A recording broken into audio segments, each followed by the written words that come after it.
Bonsoir à tous, bienvenue pour cette soirée organisée par le Fonds d'accélération émergence, soirée, vous le savez, consacrée donc à ce financement des entreprises cotées de petite et moyenne capitalisation. Effectivement, à la place des investisseurs institutionnels dans ce processus, c'est effectivement une classe d'actifs très importante aujourd'hui que ces small caps. On va y revenir largement. Il y avait un article justement dans les Échos de ce matin, je ne sais pas si certains d'entre vous l'ont vu, qui justement parle du retour, un article assez positif, du retour en grâce de cette classe d'actifs. Et effectivement, donc cette classe d'actifs, elle est très importante, on le sait, parce que il faut voir comment ces fonds parviennent aujourd'hui à réaliser des passerelles entre les sociétés de gestion, à la fois en France, en Europe, pour aider à la création d'entreprises, parce qu'on sait que ce financement d'entreprises cotées, c'est aujourd'hui vraiment un enjeu totalement crucial, on le sait. Il y a beaucoup de concurrence du côté beaucoup des Américains, un peu de la Chine également. Il y a des questions, on va y revenir aussi, de souveraineté, d'indépendance économique. Et c'est pourquoi justement le fonds Émergence, qui a des sociétés de gestion entrepreneuriale justement à financer ces petites et moyennes entreprises cotées, est à l'origine de cette réunion de ce soir. Et on l'en remercie. Alors tout de suite, pour parler de ce thème, je vais vous présenter les intervenants. Delphine Damarzit, vous êtes directrice générale d'Euronext Paris. Florence Barjou, vous êtes directeur des investissements Crédit Agricole Assurance. Paola Fabiani, vous êtes vice-présidente et porte-parole du MEDEF, présidente de Westcom. Nicolas Komilikis, vous êtes directeur général d'Amiral Gestion. Et Olivier Mareuse, vous êtes directeur général adjoint à la Caisse des dépôts. Alors si on commence par faire un premier état des lieux sur le secteur, finalement, quel est le constat que vous pouvez en faire les uns et les autres, évidemment chacun avec votre prisme?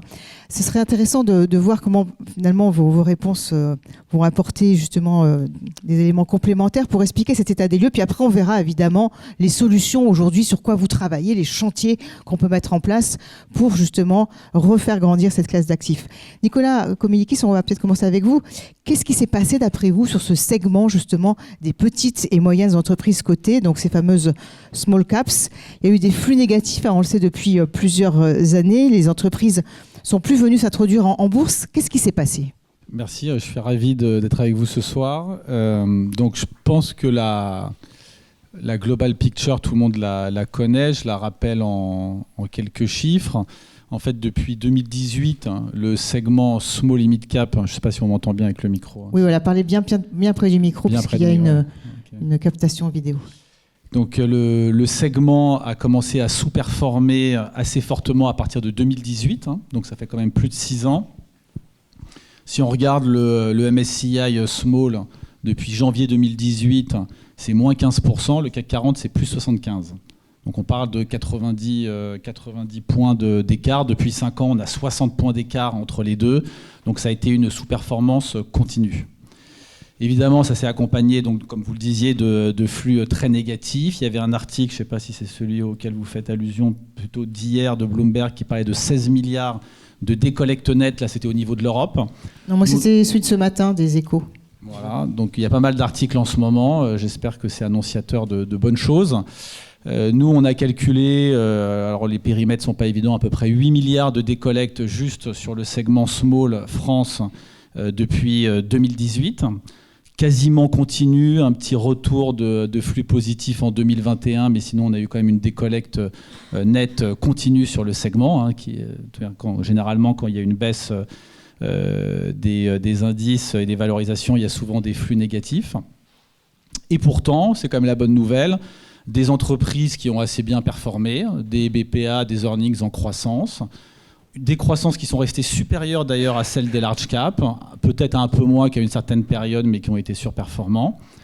Et donc la résultante, c'est évidemment des valorisations qui sont extrêmement faibles, avec des décotes par rapport aux large cap qui sont historiques. On avait en 2018, si on regarde les price to book, qui est un indicateur assez sympa quand on regarde le marché globalement pour avoir quelque chose d'homogène, on avait des primes de 50% sur les small versus large en 2018, ce qui était peut-être un peu exagéré. En même temps, avoir des primes sur les small qui sont plus performantes à long terme, c'est logique. Et on est tombé à 40% de décote aujourd'hui, sachant que les 2 dernières années n'ont pas été les plus guillerettes sur les small cap. 40% c'est historique, c'est plus que ce qu'on a eu en 2008. À un moment, on avait quand même une crise systémique et un krach de liquidité, je pense que vous vous en souvenez, qui était historique et qui était extrêmement délétère pour les actifs illiquides. Donc on pensait qu'on avait vu le pire en relative value sur les small. Nous, on était déjà là, on était déjà des spécialistes des small mid. Et en fait, là, en relative value, on est à un niveau qui est encore plus tendu. Donc peut-être, avant de parler des conséquences, un mot sur les raisons, en fait, pourquoi on en est arrivé là. Oui, bien sûr, pourquoi on en est arrivé là. Il y a des facteurs dont je ne parlerai pas, mes collègues en parleront mieux que moi, qui sont des facteurs techniques, réglementaires, qui certainement n'ont pas favorisé l'investissement et les flux positifs, notamment des investisseurs institutionnels, mais je les laisserai en parler. Mais tout ça, évidemment, c'est fait quand même dans un contexte macroéconomique global. Donc je vais faire très très rapide. Mais c'est quand même intéressant de ne pas oublier ça, parce que peut-être que ce contexte est en train d'évoluer. 2018, ce n'est pas au hasard que tout a commencé à se retourner en 2018, sachant que ce n'est pas uniquement en France, mais ça a été en Europe et dans le monde entier. En 2018, c'est l'année où la Fed, si vous vous souvenez, a essayé pour la première fois de remonter les taux et de mettre fin à 10 ans de super cycle, de la grande reflation qui avait commencé en 2008, de la politique de taux zéro, du leverage des banques centrales. Et en fait, les small caps, ça c'est assez classique, sous-performent justement pendant ces phases de hausse de taux où on essaye de ralentir le cycle, finalement, pour atterrir et repartir sur un nouveau cycle. Là, ce qu'il y a eu de très original, c'est le temps qu'a duré cette fin de cycle. En fait, on n'y est arrivé que maintenant. Ça a été un peu une fin de cycle sans fin. Parce qu'en 2008, il y a eu un premier phénomène particulier, c'est que la Fed s'est ravisée parce qu'il y a eu un mini crack sur le marché en 2018, on oublie. Et en fait, il y avait eu une telle reflation pendant des années que la Fed a eu peur de faire péter le système. Par ailleurs, Trump venait d'être élu, venait de lancer une guerre économique contre la Chine, ça a peut-être joué. Mais le signal avait été donné qu'on devait sortir de ce cycle. Et au moment où il fallait reprendre son courage à deux mains pour vraiment définitivement en sortir, en 2020, boum, le Covid. Et donc là, ça a été un contre-pied total de politique monétaire. Il a fallu, là, cette fois-ci, pour sauver l'économie mondiale, rebaisser les taux, releverager les balance sheets des banques centrales. Et on est reparti pour un tour jusqu'à ce qu'on a vécu récemment, un dérapage total de l'inflation. Et là, une montée des taux à marche forcée qui, cette fois-ci, a mis fin à ce grand cycle et à cette politique qu'on peut dire de totalement originale, ou en tout cas exceptionnelle, des années 2010. Et donc on peut, je pense que c'était important à rappeler, on peut espérer qu'on revienne peut-être sur quelque chose d'un peu plus classique. D'ailleurs, on revient sur quelque chose de plus classique. Mais il y a quelque chose qui me frappe, c'est que pour la première fois depuis 15 ans, on a vu une vraie hausse des taux avec un marché qui cherchait à pricer à quel moment on atteignait le pic et à quel moment ce pic de taux allait se retourner et est-ce que les économies étaient en soft landing ou en hard landing. C'est des moments qui sont délicats, mais en même temps, ça fait du bien parce que c'est entre guillemets assez normal et classique. Et donc, on espère que les small caps vont en profiter. Et d'ailleurs, on ne s'en rend pas bien compte en France, mais c'est ce qui est en train de se passer. Parce que si on regarde pays par pays, les pays dans lesquels les PMI sont en train de rebondir, c'est-à-dire les industries sont véritablement en train de se redresser, les marchés des small caps ont vraiment redémarré.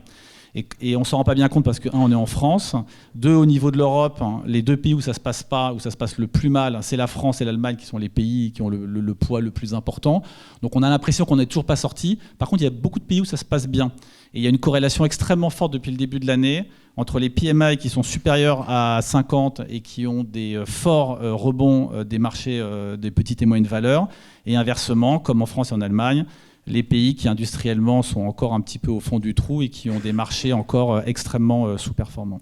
Alors, voilà. On va peut-être continuer ce tour de table. Merci beaucoup, Nicolas. Avec Delphine, pour voir justement pour vous quelles sont les raisons, les capitaux. Ils sont partis davantage vers tout ce qui est private equity. Il y a eu pas mal d'autres raisons. Vous avez commencé à les évoquer, Nicolas, les taux d'intérêt. Il y a également la réglementation qui a joué son rôle, peut-être. Les IFRS, la loi Solvency II. Il y a aussi la loi PEA-PME qui a favorisé donc, ce fameux non-coté. Et puis la loi Industrie verte. Donc finalement, on voit, Delphine, beaucoup de choses. Je vais juste dire peut-être un petit mot pour commencer sur pourquoi est-ce que c'est important pour Euronext d'avoir un dynamisme des segments des small et de mid cap. C'est presque 80% de nos sociétés cotées sont des small et mid cap, en dessous d'1 milliard. Ça dépend des définitions. Parfois, on est mis au-dessus, mais je prends ça parce qu'il faut bien prendre une définition. Ce sont des sociétés qui sont plus industrielles et plus locales que la moyenne, donc elles sont importantes pour l'emploi. Ce sont des sociétés de croissance qui vont offrir un autre type de dynamique aux investisseurs. Donc c'est important de les voir venir chez nous. Et puis, donc c'est évidemment l'opportunité de créer des champions, de renouveler notre franchise. Et c'est une machine qui a fonctionné. Donc avant 2018, on avait effectivement un syndrome de surperformance en fait, structurelle sur les small et mid cap. Il n'y a pas de raison qu'on n'y revienne pas. Et c'est pourquoi dans le SBF 120, 25% parce qu'on dit souvent que les grands indices ne se renouvellent pas, mais si on regarde le prisme un peu plus large, le SBF 120, 25% des entreprises qui y sont aujourd'hui ont démarré avec une CAPI inférieure à 100 millions d'euros. Qu'on dirait aujourd'hui pratiquement des micro-caps chez certains de vos collègues. Donc c'est vraiment des facteurs de développement pour l'entreprise de marché, pour l'écosystème et pour le pays. Alors les raisons, elles sont multiples. Je pense que les raisons macro que tu as décrites, elles sont fondamentales. Ensuite, il y a des interrogations qui nous sont posées. Est-ce que finalement la bourse est faite, n'est pas de manière croissante faite pour les très larges capitalisations. C'est vrai qu'il y a une concentration des indices, un développement de la gestion passive avec des conséquences sur la liquidité, un décalage entre la réglementation que doivent respecter les entreprises cotées. Parfois, d'ailleurs, les réglementations s'appliquent des deux côtés, mais elles ne sont pas examinées avec la même attention. Ce sera le cas pour CSDR, par exemple. Il est sûr que les entreprises cotées font l'objet d'une scrutiny, pour dire ça en mauvais français, très nettement supérieure. Et puis, toutes ces questions également, et je pense que Florence le traitera, qui sont finalement, et qui est l'objet de la discussion aujourd'hui.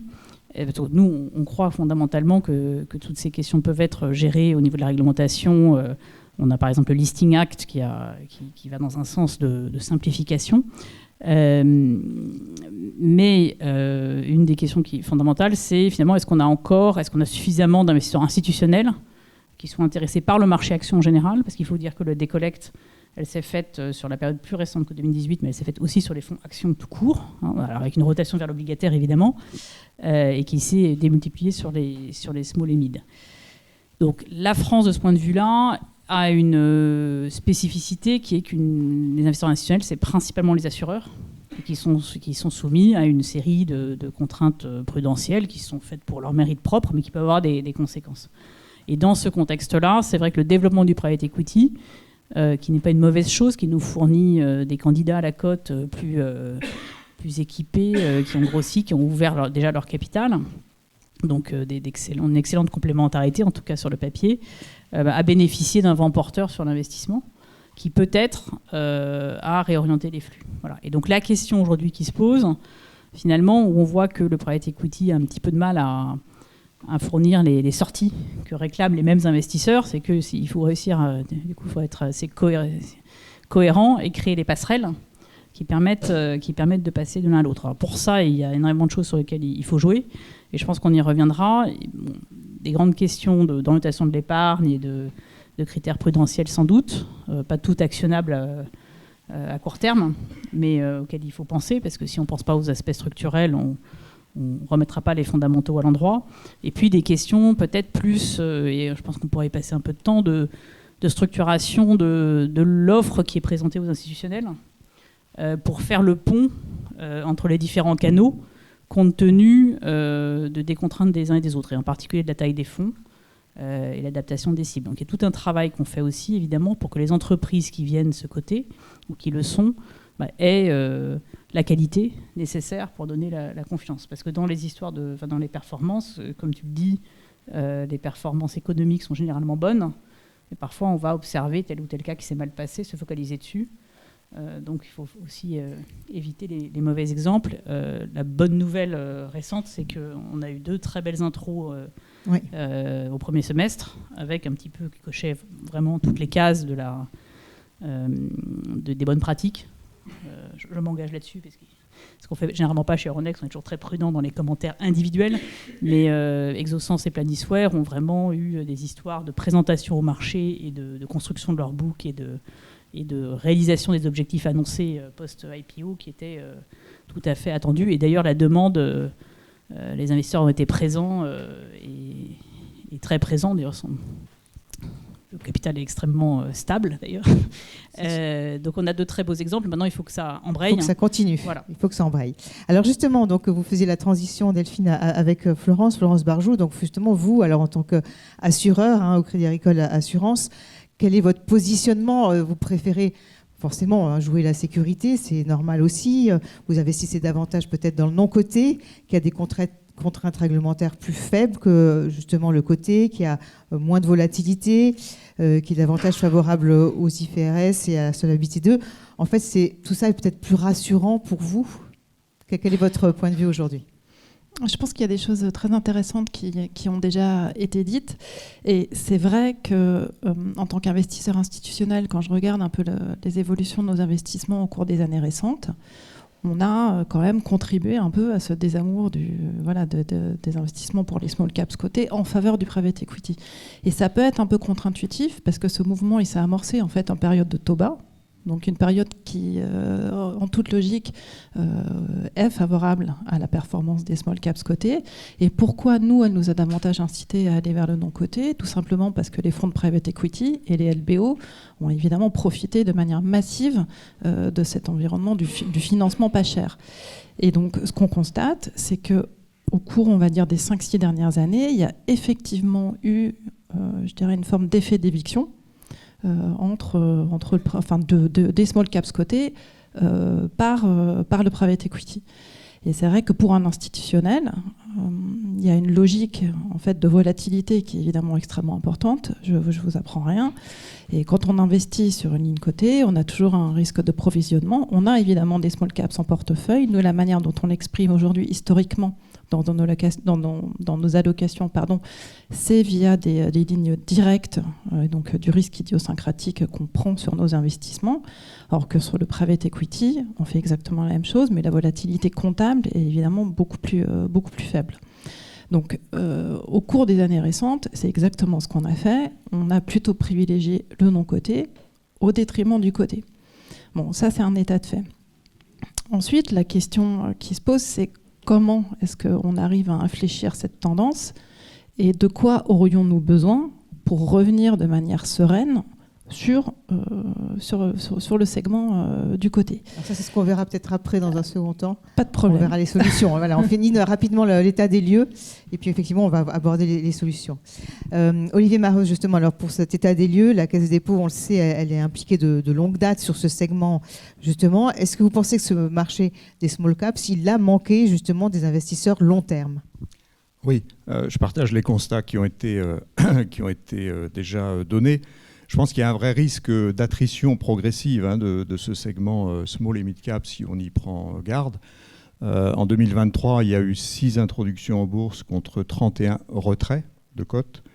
Et en 2024, jusqu'à présent, on est à 2 introductions en bourse avec 22 retraits. Donc on a un vrai sujet de réduction de l'univers qui d'ailleurs s'auto-alimente parce qu'on évoquait la sous-valorisation auquel on arrive sur les small et mid-cap cotés.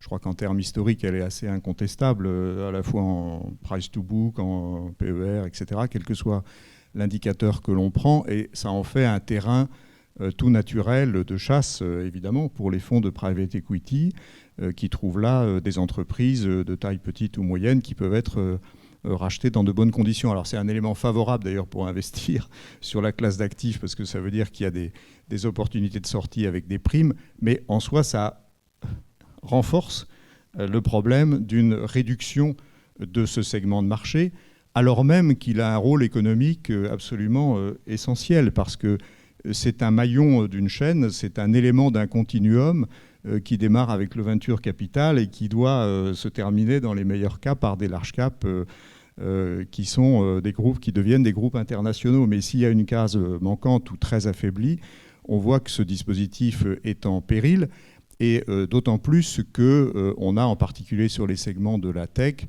un marché à New York dont on sait qu'il est très large, très dynamique et qui peut attirer des entreprises qui vont vers la cotation et qui peuvent préférer aller au Nasdaq que sur une place européenne.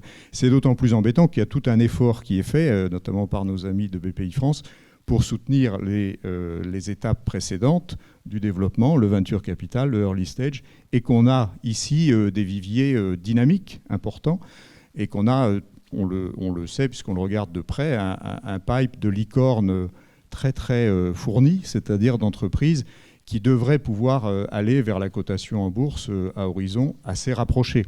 Donc, il est absolument nécessaire qu'on ait un marché dynamique pour les accueillir. Et comme ça a été dit aussi, je pense que c'est le complément du private equity qui joue un rôle très utile, mais qui ne peut pas fonctionner en circuit fermé.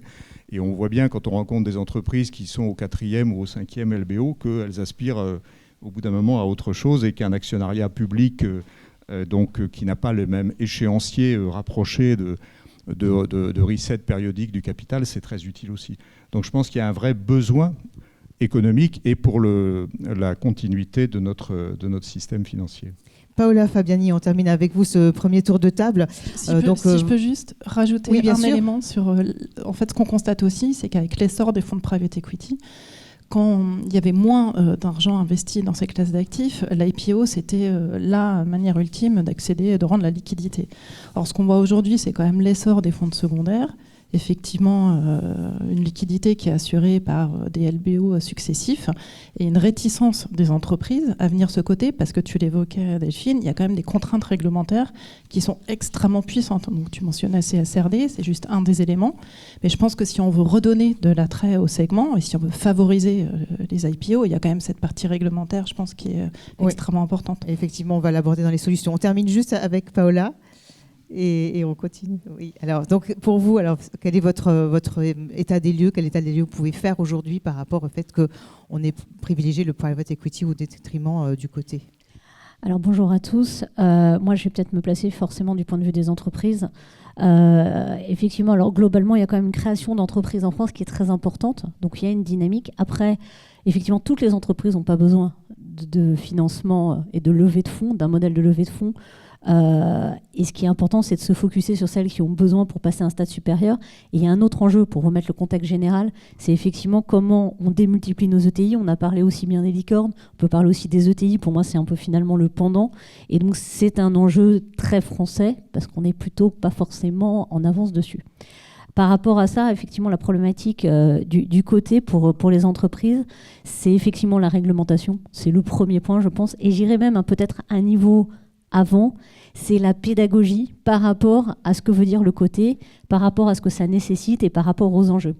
D'un point de vue d'entreprise, c'est très vite vu comme un problème d'agilité, un manque de rapidité et une difficulté très chronophage dans une dynamique où forcément on n'a pas souvent le temps, parce que quand on est en croissance, on est en train de se poser d'autres questions et pas forcément d'être focusé.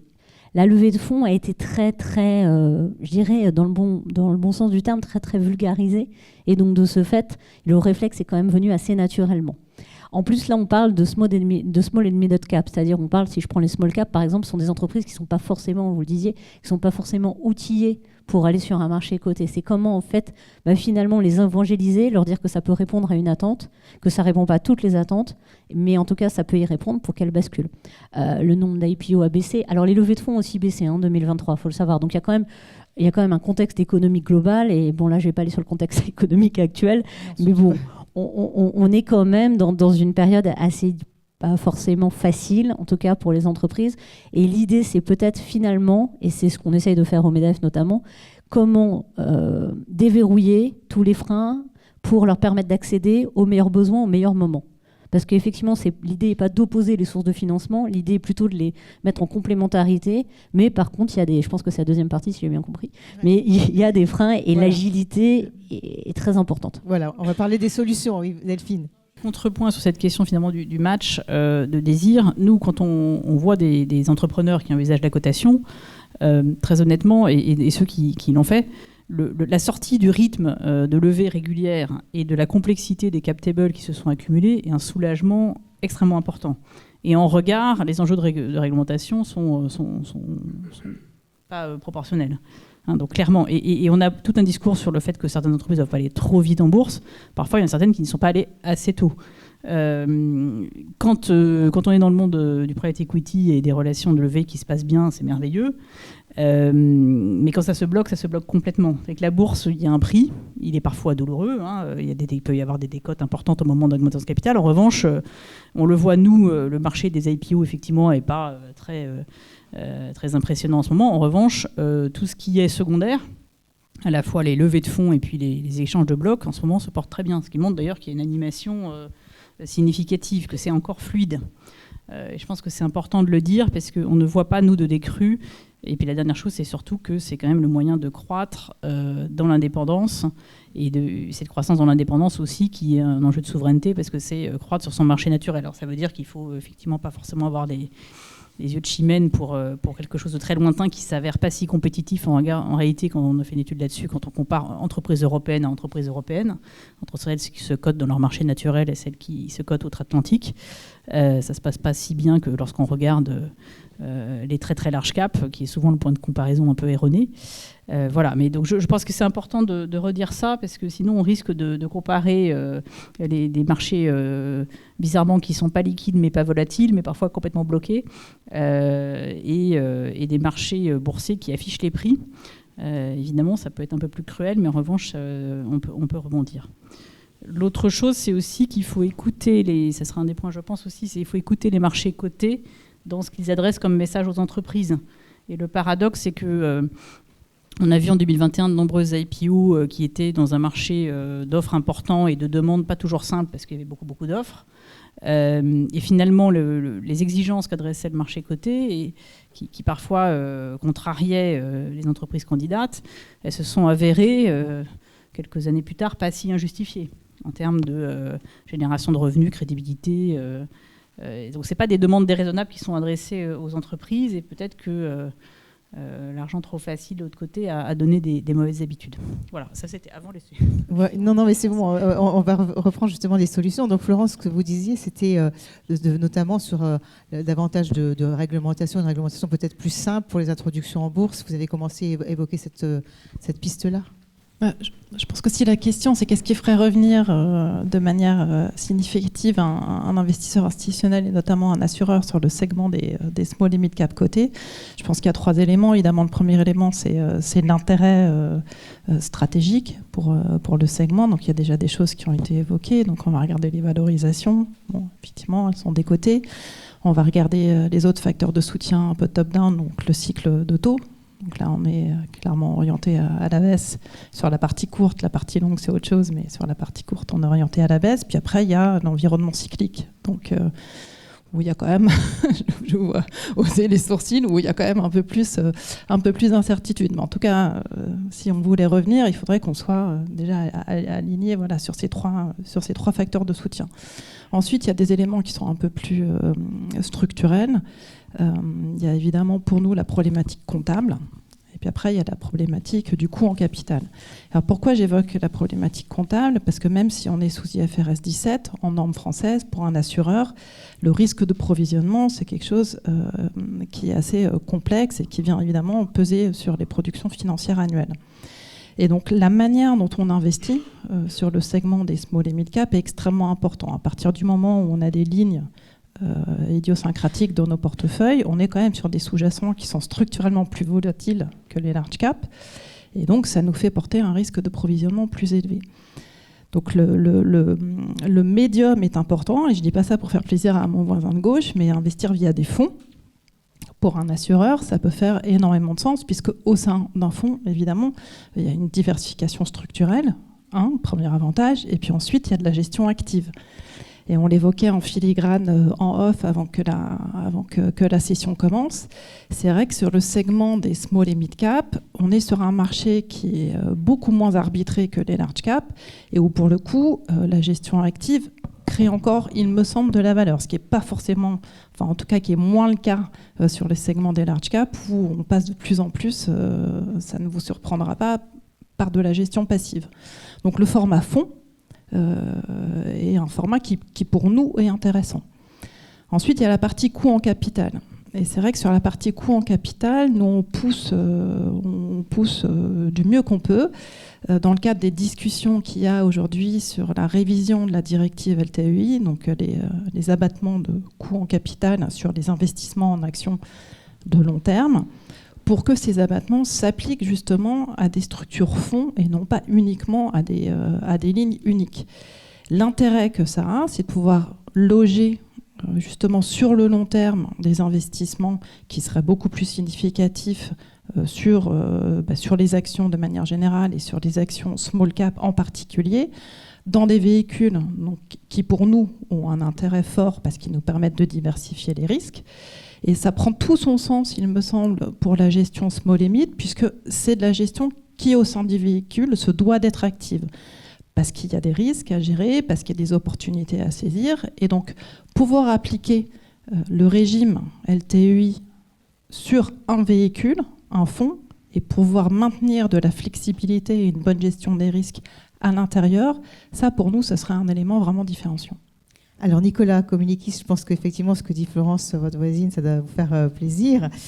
C'est vrai qu'aujourd'hui, bon, on a des raisons de revenir sur ce marché, notamment en termes de valorisation. Les performances, elles ont baissé, donc du coup, le marché il est attractif aujourd'hui. Il vaut 2 fois moins cher que le private equity, et il y a de vraies opportunités pour vous, pour les sociétés de gestion. Et d'autant que, voilà, Florence Barjou le disait extrêmement bien, vous avez cette connaissance fine, vous pouvez justement maintenant, on va dire, connaissant particulièrement bien ces entreprises, jouer votre rôle dans l'apport de capitaux par toute votre expertise. Oui, alors donc effectivement, non, parce qu'il y a beaucoup de choses, j'essaie de faire le tri, mais non, je suis complètement convaincu. C'était des compliments, Nicolas.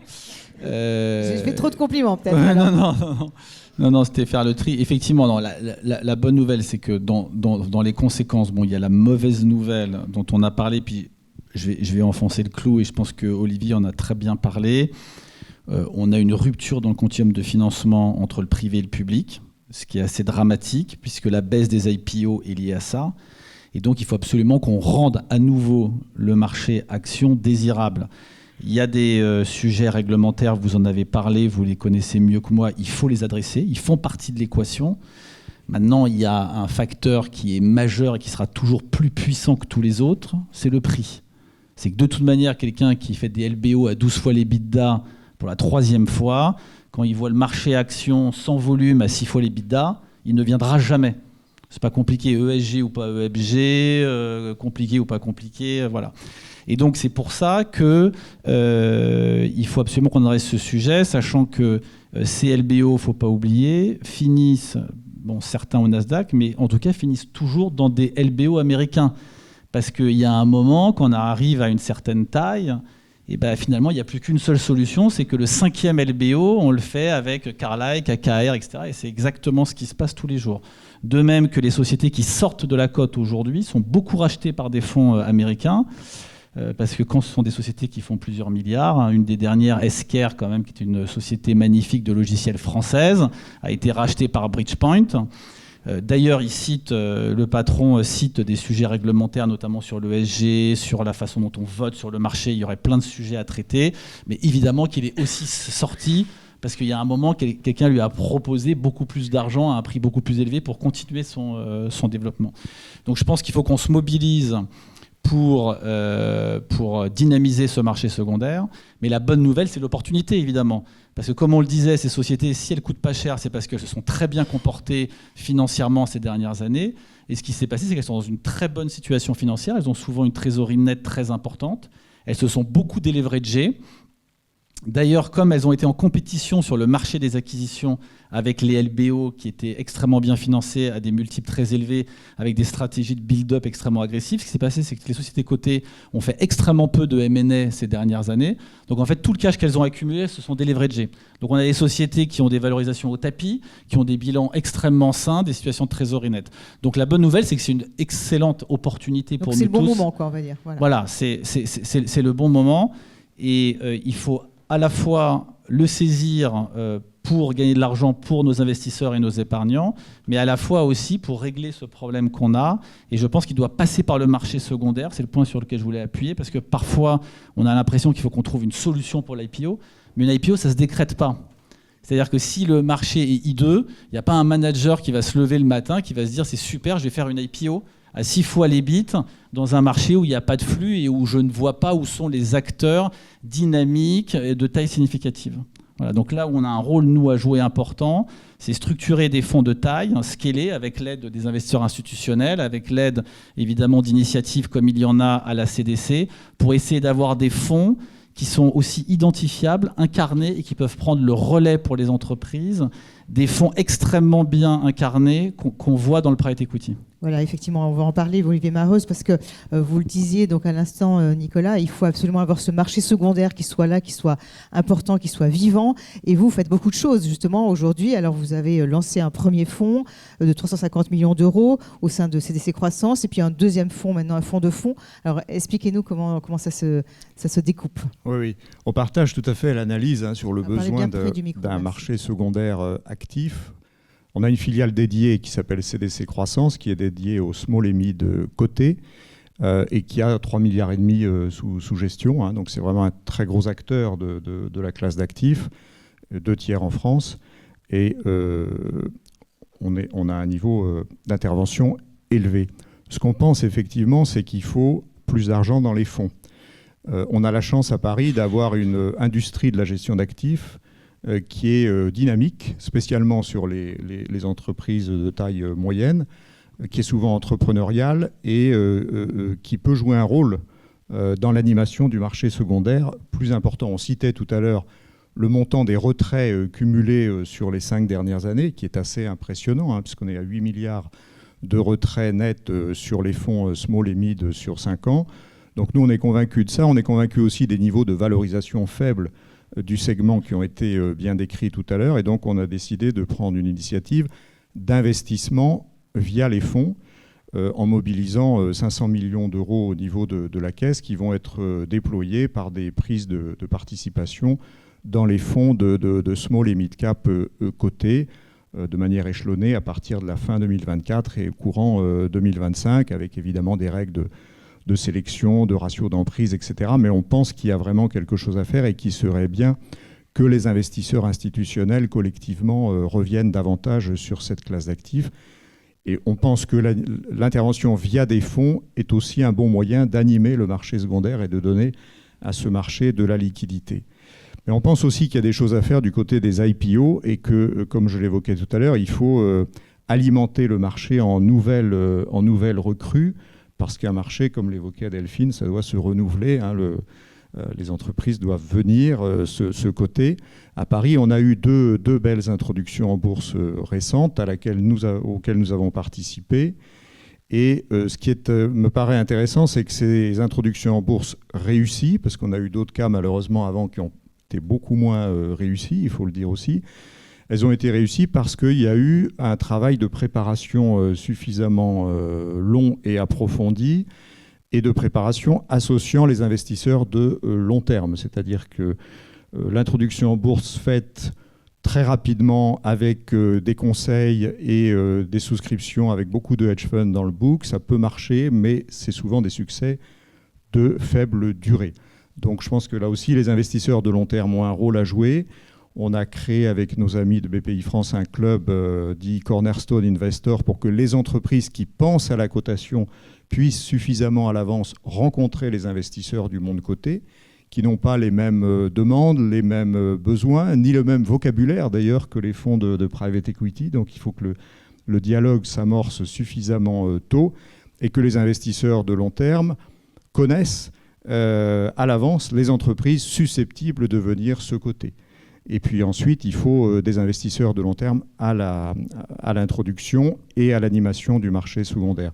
Donc là, pour ça, on a une deuxième initiative qui est de créer un fonds spécialisé sur les IPO qu'on a appelé CDC Tech Premium parce qu'il a un biais tech très, très marqué, qu'on a doté de 350 millions d'euros et qui commence à se déployer et qui participe d'ailleurs avec succès aux introductions en bourse récentes. Donc je pense qu'il faut agir sur ces deux leviers, le marché secondaire, les fonds, et puis dynamiser un processus d'IPO auquel participent le plus possible les investisseurs longs.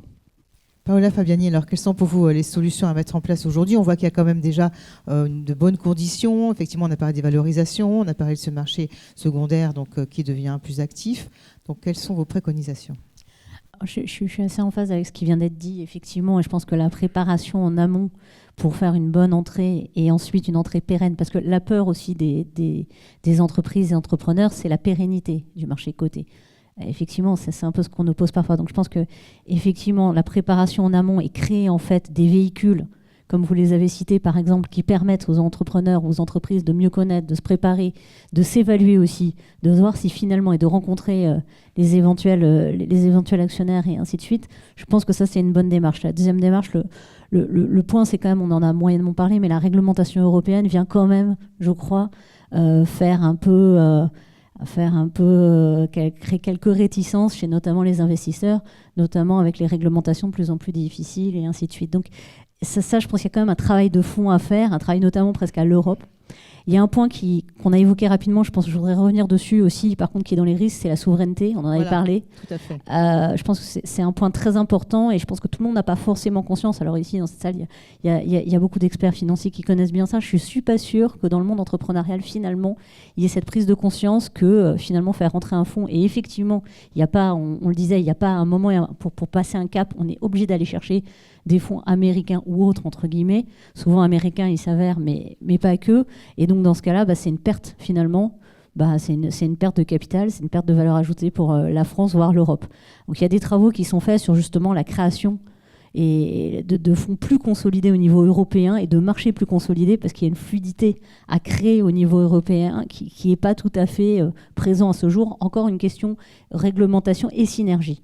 Et je pense que là, ça permettrait de doter en fait finalement la France, mais l'Europe, d'instruments qui sont plus puissants et qui permettent d'accompagner nos futures licornes et nos futurs ETI, voire plus, quoi. C'est un peu les points qui me semblent importants. Alors justement, sur cette question de souveraineté, peut-être que vous puissiez réagir les uns les autres. C'est vrai que voir des entreprises qui partent comme ça, se faire coter à l'étranger, c'est effectivement une perte pour nous, pour la France. Parce que souvent, quand l'entreprise se fait coter à l'étranger, elle déménage. Donc il y a vraiment une perte de talent et d'innovation. Se faire coter, parce qu'il n'y a pas tant d'entreprises que ça qui vont se faire coter aux États-Unis depuis 2018. Il y a une cinquantaine.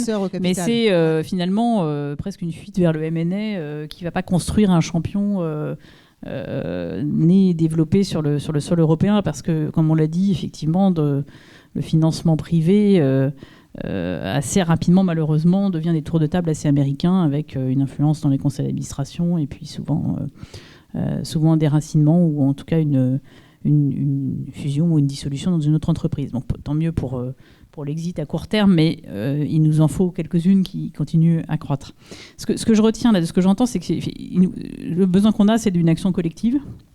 Donc parfois on a des frustrations du côté, si j'ose dire, d'avoir le sentiment que la vision sur les marchés, c'est un peu que c'est tellement gigantesque, massif, que ça n'est que des conditions générales et il n'y a pas de peut-être une sous-estimation de l'impact que peuvent avoir des actions que je qualifierais de microéconomiques ou industrielles. Et c'est pour ça que je me félicite vraiment que la Caisse des dépôts ait pris le taureau par les cornes en créant des instruments qui peuvent fédérer, comme d'ailleurs ça avait été fait au lancement d'Émergence de la même manière, fédérer la place et avoir un impact d'entraînement. Le choix, il a été fait, Olivier, je parle en ton nom, mais il a été fait de ne pas, d'avoir une démarche rapide et donc sous une casquette caisse, mais j'espère qu'elle pourra avoir un effet d'entraînement auprès des institutionnels, comme ça avait été le cas pour Émergence par exemple, comme c'est le cas en Italie, qui lance une démarche finalement qui cherche, quand on se compare, on se console toujours, mais nous on a l'impression qu'ils sont très actifs et en fait ils nous disent qu'ils essayent de faire aussi bien que ce qu'on a réussi à construire jusqu'à présent. Donc la Caisse des dépôts italienne, la GDP, a lancé également un fonds doté de 350 contre 500 pour la Caisse des dépôts, donc on est devant, mais avec l'idée de générer un effet de levier sur l'écosystème des institutionnels. Et finalement, c'est une sorte d'initiative TIBI qui serait consacrée à 100% aux small et mid-cap cotés. Voilà, donc ces démarches qui ont existé en France pour construire l'appareil de fonds et faire grossir les différentes solutions d'accompagnement de la croissance dans le non-coté, je pense qu'on peut les construire. Il faut qu'on amène tout le monde à considérer que c'est des actions qui nécessitent un volontarisme, mais qui peuvent se connecter. Alors ce que j'entends de Florence, c'est que il faut utiliser le créneau LTEI, donc Long Term Equity Investment, qui diminue la charge en capital parce qu'on a un positionnement, je ne sais pas s'il faut dire buy and hold ou stratégique. Donc on peut sortir de ce piège de la volatilité qui était décrit. Je ne sais pas si c'est exactement ça, parce que j'ai compris qu'il y avait le comptable et le comptable et le prudentiel, à ne pas confondre, mais qui parfois se rejoignent. Et ce qu'il faut craquer là, c'est le rendre possible pour des fonds, ce qui ne paraît pas en soi aberrant, mais qui doit nécessiter de convaincre quelqu'un, je ne sais pas où, à l'EIOPA, enfin dans un endroit comme ça. Et de l'autre, il faut avoir des bonnes tailles de fonds qui permettent de faire correspondre des allocations. On nous dit souvent que les investisseurs dans les fonds ne veulent pas être trop dispersés, veulent avoir un nombre de lignes limité pour pouvoir les suivre sans être trop dispersés, et de la même manière, ne veulent pas non plus avoir un ratio d'emprise trop élevé. Tu as commencé à parler d'emprise, je m'inquiète, Olivier. Je me dis qu'il va y avoir des gens qui vont ressortir du loft. Donc, il faut réussir à conjuguer ces deux choses-là. Ça veut dire que le fonds doit avoir une taille suffisante. Et de l'autre côté, si les fonds sont très gros, eux-mêmes ne veulent pas disperser trop leurs lignes et vont se retrouver à ne pas pouvoir mettre de l'argent dans des small caps parce qu'elles sont trop petites, etc. Donc on a besoin d'une sorte de continuum qui fait la soudure entre ces besoins de gros tickets en amont, petits tickets en aval, ou pas trop gros tickets. Et ça, c'est de l'architecture, c'est de l'industrie, et c'est à notre avis, et c'est pour ça qu'on criait un peu là-dessus, toute cette logique de fonds qui le permet. Alors une fois qu'on a dit ça, souvent les investisseurs, les fonds de fonds peuvent se dire je m'éloigne un peu de la cible. Est-ce que c'est une bonne chose? Est-ce qu'on peut imaginer un fonds de fonds LTEI compatible, ou là on rêve? Désolée, j'ai pris le micro, je pose des questions, mais je me dis c'est l'occasion. Parce que finalement c'est ça le besoin, hein, c'est de faire converger les besoins des uns qui veulent se mettre un peu à distance et ceux qui sont en revanche dans le fond tel que ce que gère Nicolas, très en direct. Alors Olivier, je crois que vous voulez vous rajouter quelque chose juste avant que Florence vous juste pour dire que la problématique du ratio d'emprise, on est ici sur un événement émergence. Je crois que émergence est construit notamment sur l'idée justement de franchir cette étape où les investisseurs institutionnels évitent tous d'être le premier parce qu'il y a le ratio d'emprise, et donc il faut une démarche collective pour justement surmonter cet obstacle initial et donner à des véhicules d'investissement la taille nécessaire pour leur permettre de se développer. Bon, c'est un peu dans cet esprit-là que nous, on essaye d'amorcer la pompe par le fonds que j'évoquais. Et puis, effectivement, ça prendra la forme d'un fonds de fonds. Ça rejoint exactement ce que tu dis. C'est-à-dire qu'on va investir dans une série de fonds pour se constituer un portefeuille diversifié de type fonds de fonds. Je voudrais aussi juste ajouter un point. C'est Delphine évoquait l'Italie qui effectivement développe une initiative de ce type. Je voudrais aussi citer le Royaume-Uni où il y a une réflexion assez avancée parce que il y a le même problème sur le marché des small et mid cap qui est traditionnellement très vaste au Royaume-Uni et très animé, et puis qui là diminue en nombre d'entreprises, à la fois avec là de vraies tentations de cotation à New York et puis les rachats de private equity. Donc il y a aussi une réflexion très intense menée au Royaume-Uni pour soutenir ce marché et inciter notamment les fonds de pension à aller davantage vers les entreprises cotées locales. Donc on voit que c'est une préoccupation assez générale et qu'il y aura des réponses. On pense que ça serait évidemment bien au niveau européen qu'il y ait une coordination et que les institutions européennes jouent aussi un rôle dans l'animation du segment petites et moyennes entreprises cotées de l'Union. Alors Florence, donc pour répondre à ce que disait tout à l'heure Delphine, qu'est-ce qui vous ferait revenir vous vers ce marché? Donc quel type d'agrément à mettre en place? On parlait de LTEI. Oui, la partie LTI, je l'ai déjà évoquée. Je pense que sur la partie souveraineté, moi, je ne peux que être d'accord. Enfin, notamment en crédit agricole, la présence sur les territoires, c'est quelque chose qui nous tient vraiment à cœur. Et donc, pour répondre aussi à Olivier, je pense que l'initiative de place, c'est un des bons leviers pour faire avancer ce genre de projet, notamment pour dépasser les problématiques de ratio d'emprise. Enfin, c'est des choses qui ont déjà été faites et on pourrait imaginer une initiative dédiée sur le sujet. Et après, je pense que le mot fonds de pension a été évoqué, parce que là, on parle des investisseurs institutionnels, mais je pense qu'on voit bien qu'un des avantages majeurs du marché américain ou des marchés nordiques, c'est de manière générique les flux d'épargne qui peuvent être dirigés vers le segment. Et donc là, on est au-delà de notre problématique d'aujourd'hui, on est sur les thématiques de très long terme, de comment est-ce qu'on alloue de manière efficace l'épargne en Europe, comment est-ce qu'on réfléchit au financement des retraites. Ça serait un sujet un peu plus vaste qu'on pourrait préempter et qui serait structurellement, je pense, extrêmement favorable au marché financier européen et français en particulier. Paola Fabiani, je voyais réagir, peut-être Nicolas Komilikis également après, parce que voilà, par rapport à ces mesures qu'on est en train de mettre en place, par rapport notamment, je voyais réagir à ce que disait Olivier aussi, la nécessité d'avoir une organisation au plan européen, c'est quelque chose d'important. C'est tout ce qui a été dit, quoi. Là, forcément, on voit bien qu'on arrive à constituer une solution globale, c'est-à-dire effectivement les synergies européennes et pas que réglementaires. Il y a MiFID quand même qui a bien sanctionné un certain nombre de choses. Il y a aussi le point de flécher l'épargne. Je suis totalement d'accord et c'est un vrai sujet. Alors c'est un sujet français. Ensuite, c'est un sujet européen. Et déjà français, je pense qu'effectivement, il y a un vrai potentiel pour flécher les épargnants. On a un épargne très important par rapport aux autres pays qu'on citait notamment. Comment faire en sorte qu'ils puissent atteindre d'une façon ou d'une autre et venir prendre le relais des institutionnels, je pense que voilà. Et il y a un troisième point qui est sur les territoires. Tout à l'heure, je citais les ETI. Il faut savoir que la majorité de nos ETI sont dans les territoires. C'est elles qui font le plus d'exports et d'investissements.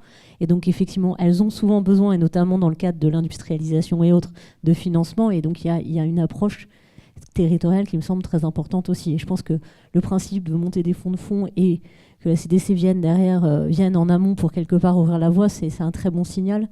Donc après, il faut voir comment ça prend le relais. C'est un peu une question d'offre et de demande en permanence sur ce marché. Donc comment le rendre aussi, entre guillemets, sexy pour les entreprises, en fait. Alors Nicolas Komilikis, il y a également donc un groupe de travail qui s'est créé pour aider au retour de ces IPO avec on va dire des gens du capital market, des avocats, des private. On voit qu'il y a des choses, des initiatives qui se mettent en place. En effet, ça a beaucoup bougé ces 12-18 derniers mois.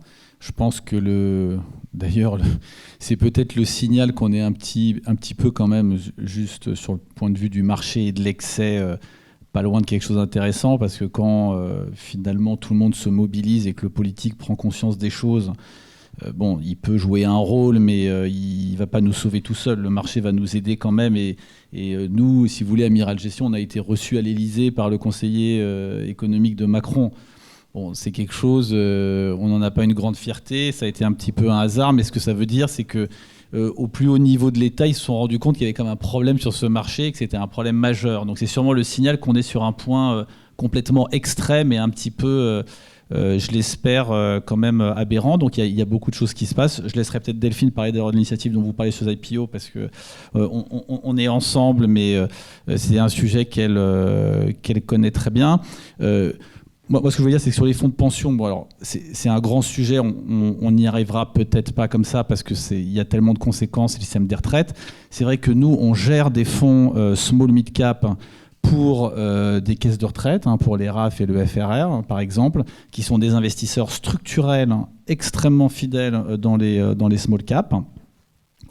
Malheureusement, c'est qu'une partie de l'épargne des Français, mais finalement, ce qu'on peut espérer, et ça, on en parle, moi j'ai pas du tout les clés, mais là où il faut que tout le monde pousse, et c'est vrai que là il y a à la fois des gens qui sont dans la politique, des institutionnels, il faut au moins que les règles des institutionnels qui drainent une grande partie de l'épargne aient vraiment les coups des franges pour investir dans les small caps. Je pense que ça c'est un enjeu politique quasiment, on parle de souveraineté nationale, c'est-à-dire que c'est absolument hallucinant de se dire que là où il y a l'épargne des Français, l'endroit où c'est le plus difficile d'aller, c'est dans l'économie réelle, enfin une partie de l'économie réelle, mais en tout cas sur ces PME ETI.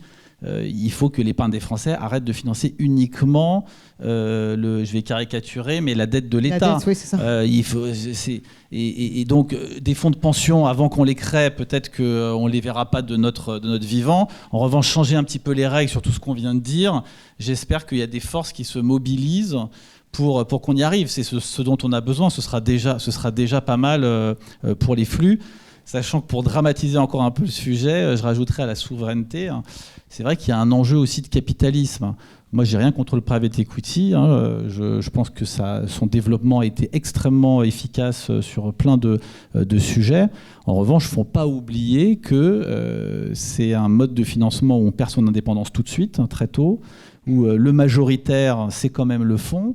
Donc, ce qui marche très bien, c'est l'alignement d'intérêts dans les packs d'actionnaires avec le fonds. Mais le fonds, il faut bien voir qu'il a un objectif. Il a un sacro-saint qui est en 2 mots. C'est le carried interest.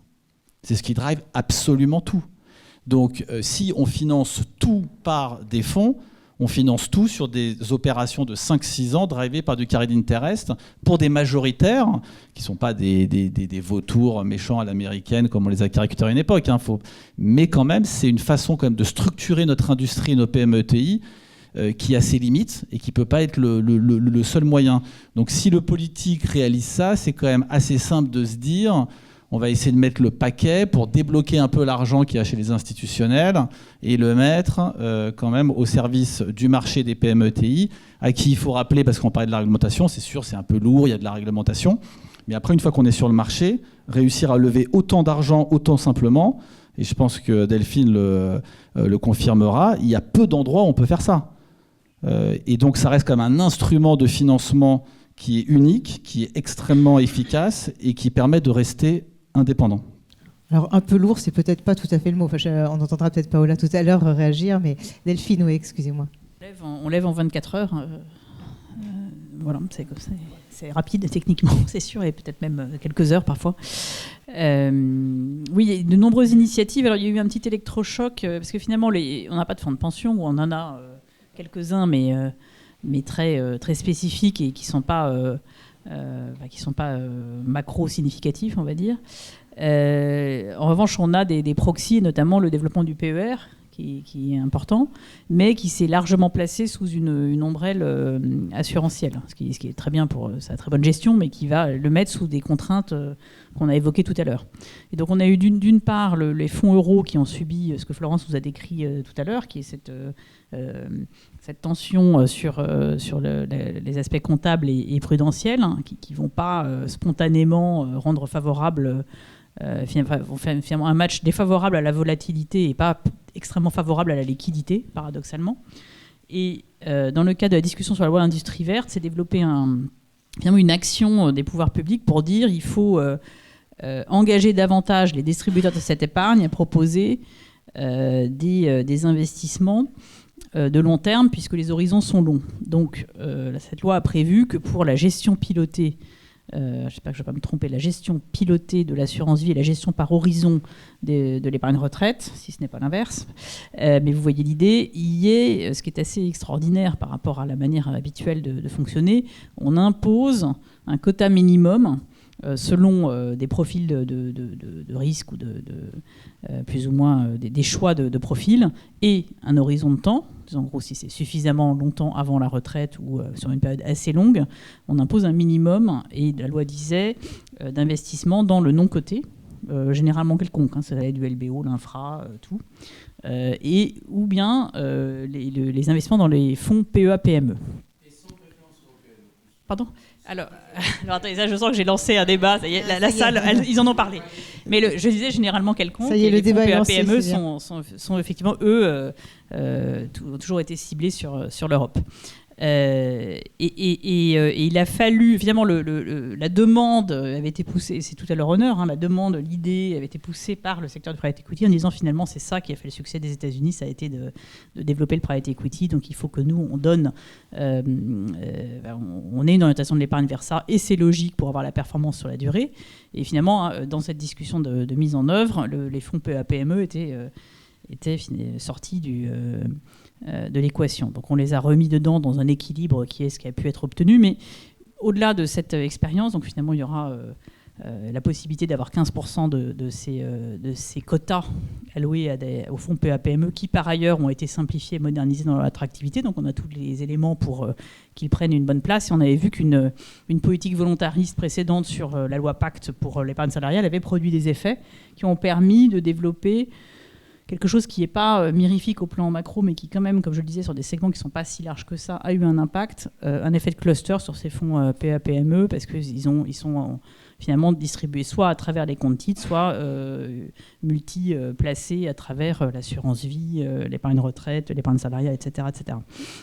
Mais ce qui est assez frappant, c'est de voir que pour que cette question des PME cotées revienne dans le débat comme un objectif, il a fallu lever le doigt en disant attendez, ne nous oubliez pas. Donc je pense que là, on a un sujet d'action collective à faire partager cet enjeu de souveraineté et de performance, de création de champions, et peut-être effectivement d'esprit de capitalisme cohérent, pour qu'il soit jugé utile d'aligner les objectifs. Alors, une réaction justement par rapport à ce qui a été dit sur le PEA-PME, puisqu'on a participé avec Delphine à ces discussions. Un point, c'est qu'il y a 15% qui ont été introduits, mais en fait, ça a un effet délétère sur les fonds cotés, puisque en fait, en obligeant qu'il y ait un quota très important qui vienne sur les PME ETI non cotés, finalement, la part dans les gestions pilotées qui vont être dédiées aux PME ETI vont être dans cette poche-là, qui est à 85% non cotés. Alors que en fait, sinon, ça aurait été des fonds, des UC, des fonds PEA, PME qu'on développe depuis des années. Donc en fait, ça a été une très très mauvaise mesure. Et juste pour raconter l'histoire qui est quand même assez passionnante, comment ça s'est passé, c'est que le private equity est arrivé devant le politique et a dit, nous, oulala, on est très malheureux parce qu'on n'a pas accès au retail et finalement à cette espèce de manne absolument gigantesque qui est dans la main des assureurs. Bon, ce qu'ils ont quand même oublié de dire, c'est que le gros de ce que déploient les assureurs n'est pas dans les unités de compte, mais dans la partie qu'ils investissent avec le fonds euro, et que c'est eux qui avaient pris évidemment largement le gâteau ces dernières années. Mais comme il restait ces unités de compte en fait, sur lesquelles ils n'arrivaient pas à mettre la main, ils sont allés voir, parce qu'en fait c'est ce que nous ont dit, nous ont reporté les politiques, et quand on leur a dit mais attendez, le pourcentage dont ils vous parlent, sur lequel ils n'ont pas la main, ce n'est qu'une petite partie des bilans des assureurs, et la grosse partie, c'est les fonds euros. Et là, c'est justement sur cette partie-là que, comme tu le disais, Florence, ça a été massivement investi en période. Donc, il y a aussi un enjeu pour nous, c'est ce qui nous a été reproché, on l'a d'ailleurs pris avec sérieux. On nous a dit, écoutez, vous n'avez pas été assez structuré, vous n'avez pas assez parlé. Et on a ce problème-là, c'est que le private equity, c'est une industrie qui est très forte. Si on regarde d'ailleurs au niveau de l'AFG et de l'asset management, le problème qu'on a, c'est que le private equity, c'est la moitié de l'asset management, si on caricature les choses, mais les PME ETI, c'est 100% de leurs problèmes. Sur la partie cotée, l'autre moitié de l'asset management, c'est les sociétés qui gèrent des fonds cotés, sauf que les petites et moyennes entreprises, c'est 5% de leurs problèmes. Et donc en fait, on a beaucoup de mal à se faire entendre sur cette partie-là. Oui, vous voulez rajouter sur cette histoire qui a été...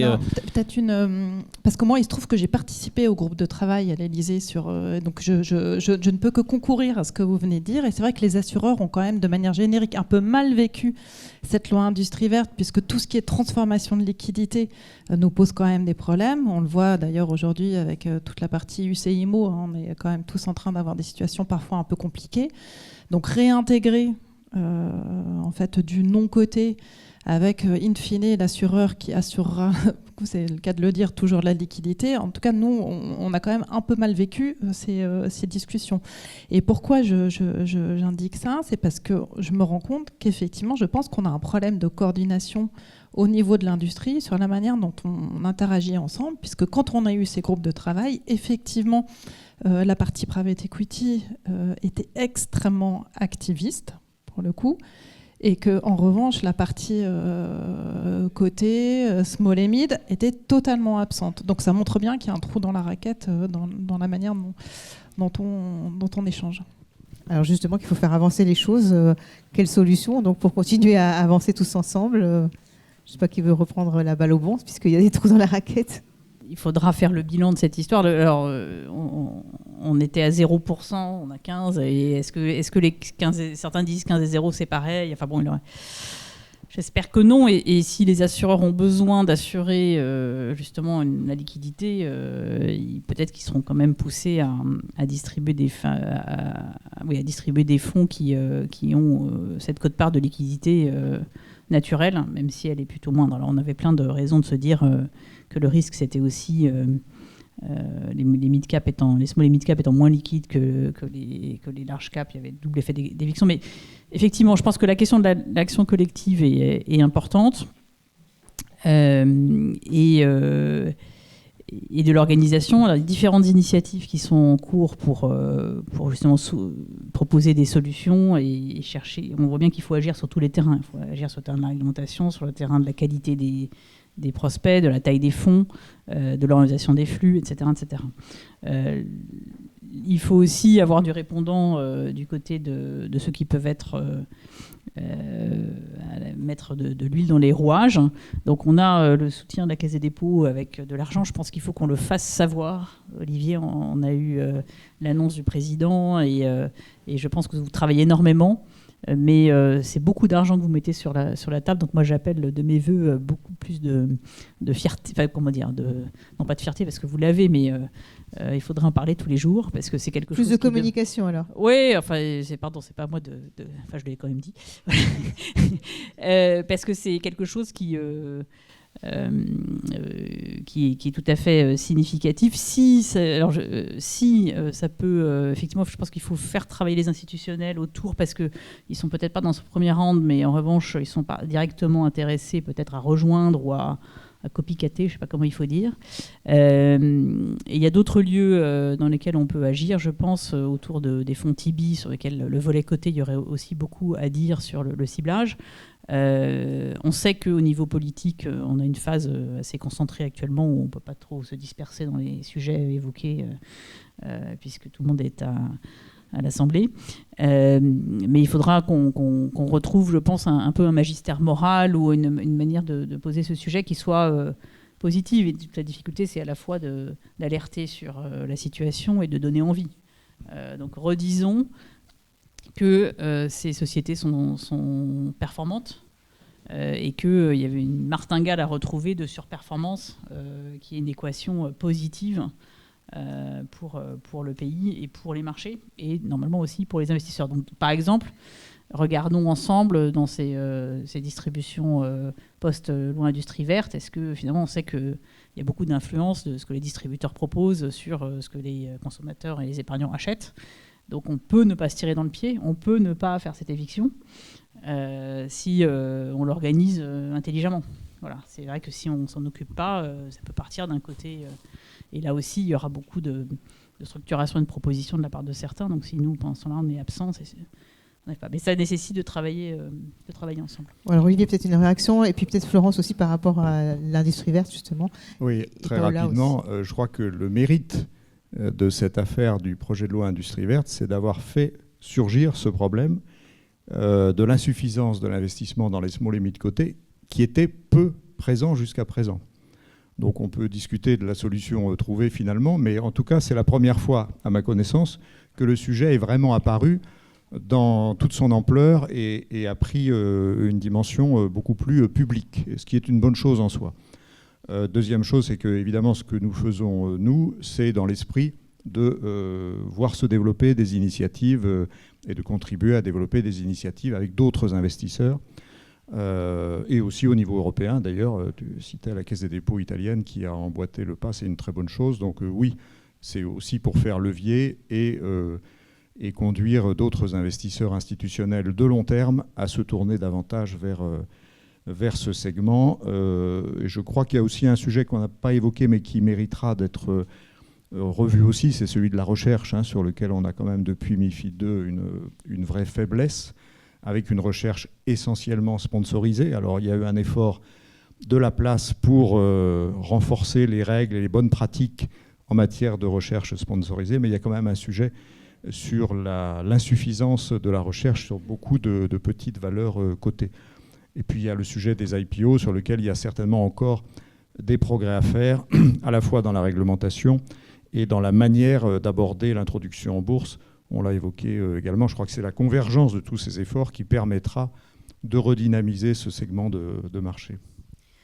Et alors, je lance un autre sujet sur lequel je suis neutre, donc c'est pour ça que c'est moi qui peux en parler, mais qui est celui de value for money, dans lequel, pour que les fonds que Isabelle appelle, que Florence appelle de ses voeux, émergent, il faut qu'ils puissent être des fonds actifs sur les small et mid caps, c'est des fonds qui vont avoir potentiellement un niveau de frais un peu plus élevé que la moyenne, parce que justement ils sont actifs, parce qu'ils font appel de la recherche propriétaire ou de la recherche plus rare, comme tu le citais, qu'il faut payer. Et donc, ils risquent de tomber du mauvais côté de la moyenne si on applique une approche value for money un peu simpliste et systématique. Donc, chez Euronext, on est les amis de tout le monde, y compris des ETF, hein, mais on est quand même très intéressé à ce qu'il reste une gestion active qui va être motrice pour la formation des prix et qui va être capable de participer aux opérations. Sinon, on va tous être cul par-dessus tête et on en sera moins bien sur justement la valorisation des marchés et le fonctionnement et leur bon fonctionnement. Donc, il faut réussir à trouver l'équilibre entre, évidemment, une politique protectrice de l'épargnant, éviter des abus, et ne pas casser un modèle qui ne peut pas être tout le monde est inférieur à la moyenne. Parce que ça ne fonctionne pas. Voilà. Et pour ça, il faut une discussion au niveau européen et aussi au niveau français qui soit équilibrée. Et puis évidemment, il faut que la chaîne de valeur ne passe pas tout le mistigris en bas, comme forcément c'est la tentation. C'est quelque chose auquel nous sommes assez attentifs, justement, la partie value for money, notamment avec on pousse quand même pas mal pour une lecture un peu plus fine, un peu plus granulaire. Il y a la question des benchmarks, évidemment, qui est très importante aussi. Et c'est vrai que si on veut distinguer différents styles de gestion, il faut avoir une approche qui soit un peu plus sur mesure, parce que sinon, on va se retrouver effectivement uniquement avec des ETF MSCI Europe, CAC 40 et S&P dans nos allocations. Et sur la loi industrie verte... Sur la loi industrie verte, pour venir là-dessus. Sur la loi industrie verte, bien sûr, c'est un enjeu chez nous. L'épargne retraite, c'est un axe de développement stratégique, donc on passe beaucoup de temps à réfléchir sur nos offres et évidemment il y a cette intégration du private equity qu'on subit un peu entre guillemets, mais qu'on essaye en fait de structurer quand même de manière intelligente pour créer des véhicules justement qui aient un peu moins de risque de liquidité, et on intègre au sein de nos UC des structurations où on a bien sûr du non-coté puisqu'il faut le faire, mais aussi des expositions PEA, PME. Ouais.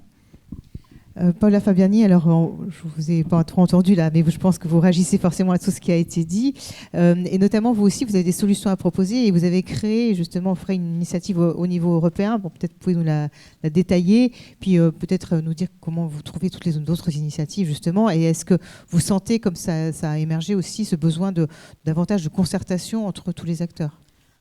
Je pense qu'il y a beaucoup de choses très précises qui ont été dites et j'ai pas forcément autant de techniques que vous. Et effectivement, ouais, moi forcément ce sera le point de vue de nos adhérents on a donc effectivement fait un gros travail sur l'Europe au moment des élections européennes. Où en fait on a recensé à travers l'ensemble de nos territoires et de nos fédérations, 100 et 120 respectivement, tous les besoins, et notamment on a travaillé sur justement la capacité à créer des fonds communs européens, des réglementations plus allégées et puis une pertinence pour que en fait ça se débloque. Ça a été l'enjeu. On a des travaux autour de l'union des marchés des capitaux qui sont des travaux qu'on mène en permanence, et là notamment on travaille aussi sur les nouvelles formes de financement. Au sein de la commission entrepreneuriat, justement, de nouvelles formes de financement. Alors, au sein de la commission entrepreneuriat, on touche à toutes les tailles d'entreprise, c'est important de le dire. Et on travaille aussi notamment sur le plafond de verre, sur l'aspect start-up. Donc, on en parlait pour les licornes, ça marche aussi pour les PME, les ETI. C'est comment effectivement trouver des réponses. Et c'est une des réponses pour justement en fait casser ce plafond de verre et permettre d'aller chercher du financier. Mais je donnerais juste peut-être un petit aspect sur la vision. On sait qu'actuellement la situation économique n'est pas évidente. On sait qu'on est en plein PLF, PLFSS. Il y a pas mal de choses qui vont toucher à différents sujets, en tout cas qui sont évoqués par rapport à ce qu'on a dit et par rapport au véhicule.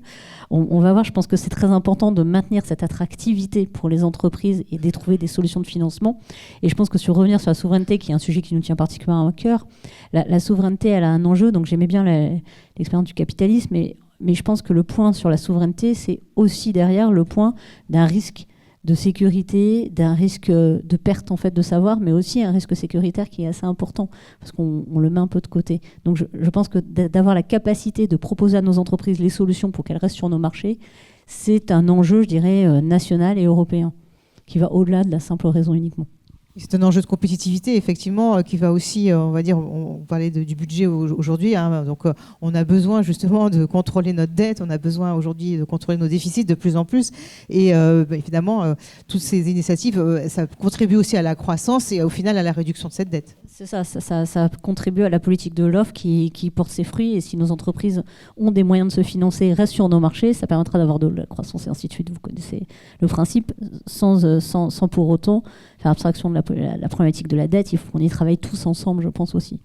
Alors on arrive bientôt au terme de cette table ronde. On va peut-être faire un dernier tour de table pour vous demander, en conclusion, qu'est-ce qui vous paraît... Alors beaucoup de choses ont été dites, hein, très intéressantes. Qu'est-ce qui vous paraît le plus important, ce sur quoi il faut mettre l'accent pour l'avenir, les chantiers de demain? Effectivement, le point de la coordination entre nous, c'est quelque chose qui me semble assez essentiel, et moi je pense que c'est ce que je vais retenir de nos échanges. Après, il y a l'attractivité, évidemment, de la thématique, et puis pour un investisseur, les contraintes d'implémentation, comme je les ai mentionnées. Oui, moi je reprendrais ça, c'est-à-dire qu'en fait, il y a quelque chose qui est assez marquant, c'est qu'on est un peu tous d'accord. Nous, quand on a vu le politique, non mais c'est assez marrant, parce qu'on n'est pas toujours tous d'accord, on est différentes parties prenantes. Quand on a vu l'Élysée et Bercy, tout le monde trouvait ça génial et était complètement d'accord. Parce que finalement, tout le monde est d'accord pour financer intelligemment l'économie, faire de la croissance, développer les entreprises. Et pourtant, on n'y arrive pas totalement. Mais la bonne nouvelle, on va rester sur notre motif, c'est que si on est tous d'accord et qu'on arrive à se mettre autour de la table, je pense que les quelques changements qu'il y a à faire qui pourraient aider peuvent être faits. Et sinon, juste pour finir, nous, de notre côté, comme on a un petit ADN investisseur, la bonne nouvelle, ce qu'on pense, c'est quand il y a des entreprises qui se payent 5 ou 6 fois les résultats, qui sont en très bonne santé, qui continuent à faire de la croissance, politique ou pas politique, il y a un moment, il y a une main invisible qui vient se charger du reste. Alors pour l'instant, la main invisible, ironie du sort, c'est le private equity lui-même, qui lui n'a pas loupé le truc et a bien vu qu'en fait il fallait arrêter de faire des deals entre eux parce que ça coûtait trop cher, donc ils vont faire des deals en rachetant le marché. Mais donc finalement le private equity qui a pu peser sur le marché d'une certaine façon est en train de donner une sorte de force de rappel et un signal quand même que moi je suis dans le comité d'investissement d'un fonds de private equity.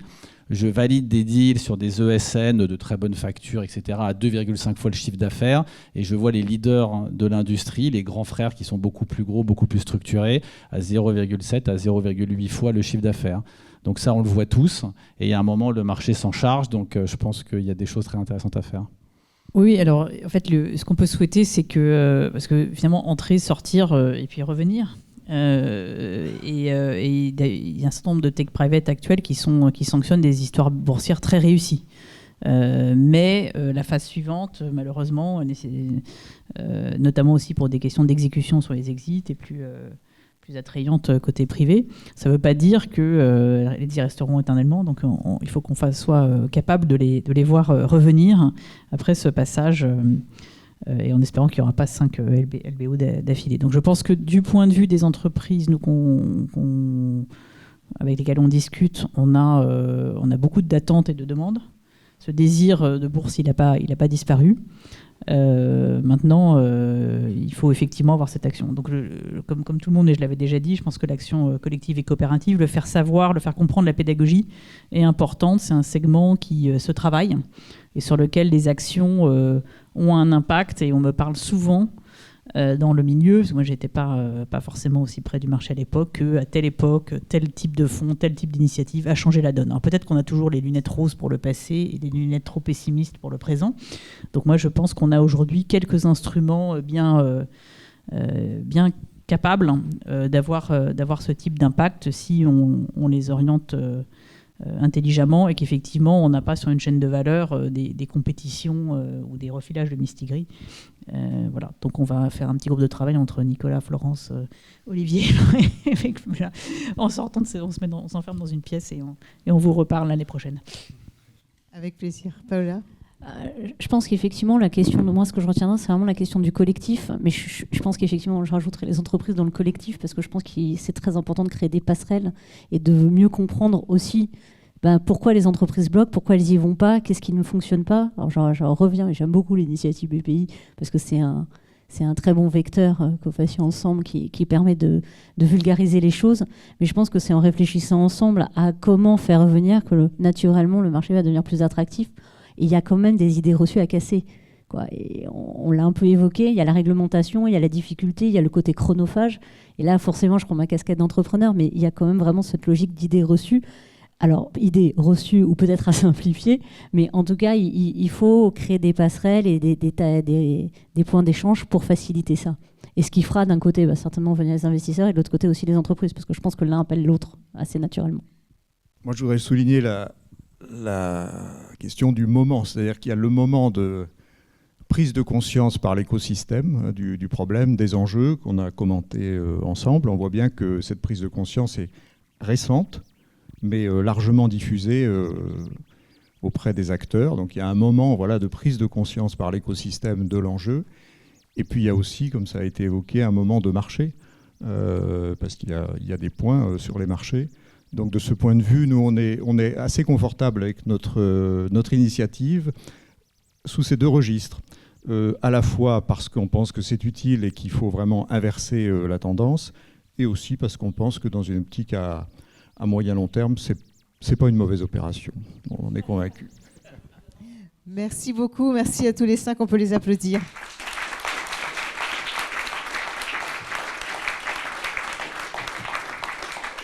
Et je vais maintenant céder la parole à Sabine Castellan-Poquet, qui est la présidente d'Emergence, directrice des investissements de la Massif, qui va donc conclure cette table ronde. Merci à tous pour vos interventions, vos rebonds et voilà, votre expertise que vous nous avez partagée. Merci à tous qui êtes là aujourd'hui parce que c'est la preuve que le sujet intéresse. Et donc moi, je me dis à vous écouter que le constat est partagé. Globalement, effectivement, vous étiez d'accord que la prise de conscience est là et voilà, c'est l'objet de cette réunion aujourd'hui. Et du coup, pour moi, c'est les premiers éléments d'un diagnostic pour voir le traitement et ensuite passer à la guérison. Et des belles raisons d'espérer aussi. Vous avez parlé des valos attractifs. Forcément, c'est un bon point. Des initiatives positives qui donnent l'exemple. Et on a parlé de la Caisse des dépôts. Et effectivement, voilà, on peut qu'espérer que ça se propage. Et puis, quelques freins à lever, quelques coups de pouce réglementaires. C'est vrai que ça peut toujours aussi aider à mettre de l'huile dans les rouages. Alors le lien entre ce sujet de financement des small et mid cap et émergence, pourquoi est-ce qu'on a souhaité vous réunir aujourd'hui sur le sujet? Alors à Émergence, vous le savez, accompagne des sociétés de gestion entrepreneuriale en leur confiant des fonds et des capitaux à gérer pour des durées de 5 ans. L'idée c'est aussi effectivement en se mettant entre institutionnels de résoudre certaines problématiques comme les ratios d'emprise et on en a parlé. Les sociétés de gestion entrepreneuriale, elles ont souvent la particularité effectivement d'avoir leurs propres analyses et ça répond à certaines problématiques. On a aussi parlé de la réglementation sur ce sujet-là. Et j'ai une statistique que je trouve intéressante, c'est sur le segment small et mid cap.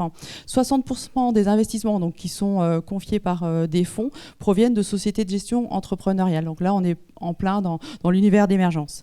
Et donc, c'est vrai qu'en apportant des capitaux à Émergence, on apporte aussi des capitaux sur le segment des small et mid cap.